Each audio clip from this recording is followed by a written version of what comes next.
sustained and consistent fall in daily deaths from coronavirus. And the third is that there must be reliable data to show that the rate of infection is decreasing to manageable levels right across the board.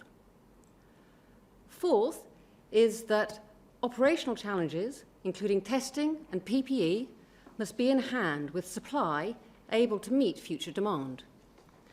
And fifth is that we should be confident that any adjustments that are made to current measures will not risk a second peak of infections that overwhelms the NHS. If I could have the next slide, please. So this is a slide about transport use and how it's changed in Great Britain since February. So those percentages are relative to normal use during February. And the vertical dotted line is the date when lockdown started. And what you see is that for public transport, there has been a very marked and very persistent fall.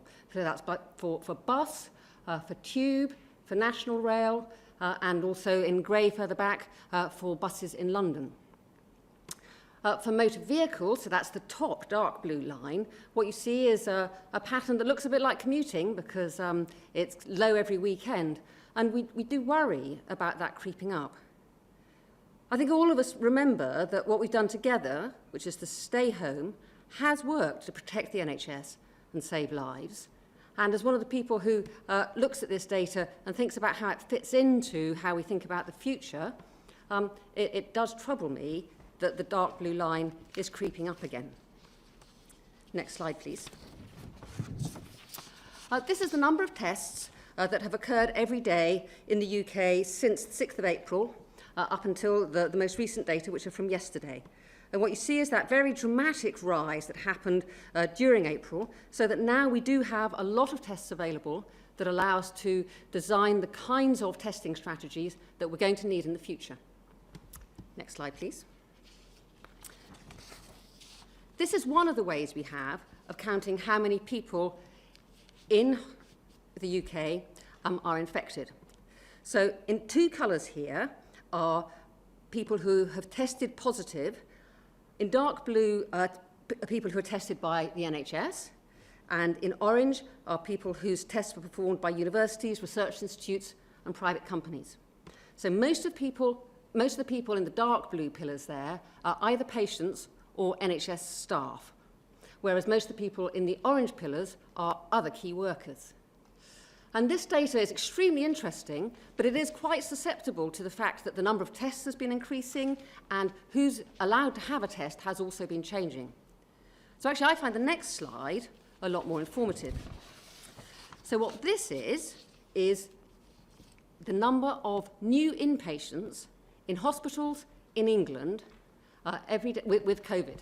So this is every day since the 20th of March, either in dark blue, an inpatient who was in hospital and got back a COVID positive test, or in gold there, somebody who arrived at hospital having already tested positive. So this is always the same kind of people, and these people were always the top priority to get a test. So in some sense, this is a much more pure data stream than the one I showed you before. And in fact, to my mind at least, makes much more sense. So what you see is that number rising from the 20th of March until it peaks on the 2nd of April.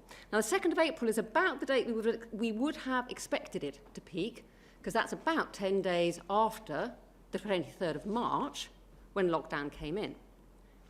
And then from the 2nd of April, it falls away pretty rapidly.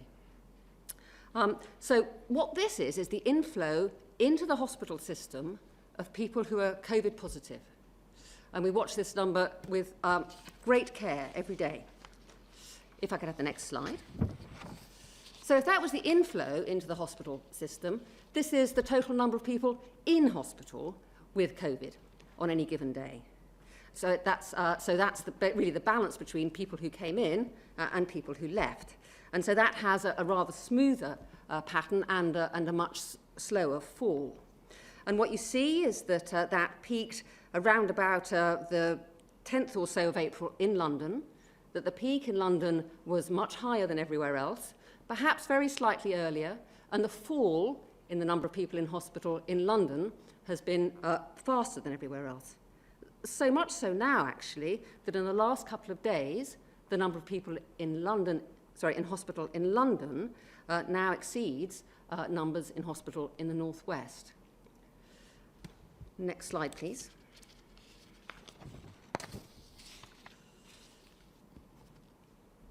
This keeps track of the proportion of critical care beds that are occupied by patients with COVID-19. And what you see is that that also has fallen from its peak in early April, now down to less than a third of all the critical care beds being occupied by COVID-19 patients. It's been decreasing for most of the UK over the last 2 weeks and is beginning to come down to what one might define as more manageable levels. Next slide, please. These are recorded deaths from COVID-19. In blue bars are the actual numbers reported each day. So today, being the 5th of May, we got Monday's figures in. And you can see there's a very regular pattern that numbers at the weekend are always lower than the days subsequently. So that jump from the 4th of May to the 5th of May is something that we would expect. Because this data has such a strong pattern across different days of the week, it makes sense to look at a 7-day rolling average. And that's what the orange line is. And what you can see from that orange line is that the number of COVID recorded deaths is falling and has been falling steadily since the middle of April. Next slide, please. This records registered deaths from COVID-19 by the place where that death occurred. And we've got it for 5 different weeks. And the most recent week for which we have this data is the week of the 24th of April. The grey bars are deaths in hospital. The dark grey bars are deaths in care homes. Pale blue is deaths in one's own home. And dark blue is other places. And what you see is that whilst deaths in hospital have been falling, deaths in care homes in the week to the 24th of April were still rising, to the extent that in that week, deaths in care homes were about half as many as all the deaths in hospitals. I think what that shows us is that there is a real issue that we need to get to grips with about what is happening in care homes. The final slide for today is a comparison of numbers of deaths for different countries. The UK, which is COVID deaths in all settings, is the grey line in the middle there. And what you see is that deaths in the UK is still continuing to climb and is higher than we would wish, I think is all I can say. And with that, I can end the data slides for today. Angela, thank you very much. We'll now take some questions, starting with questions from members of the public. Do we have Bren from Gloucestershire?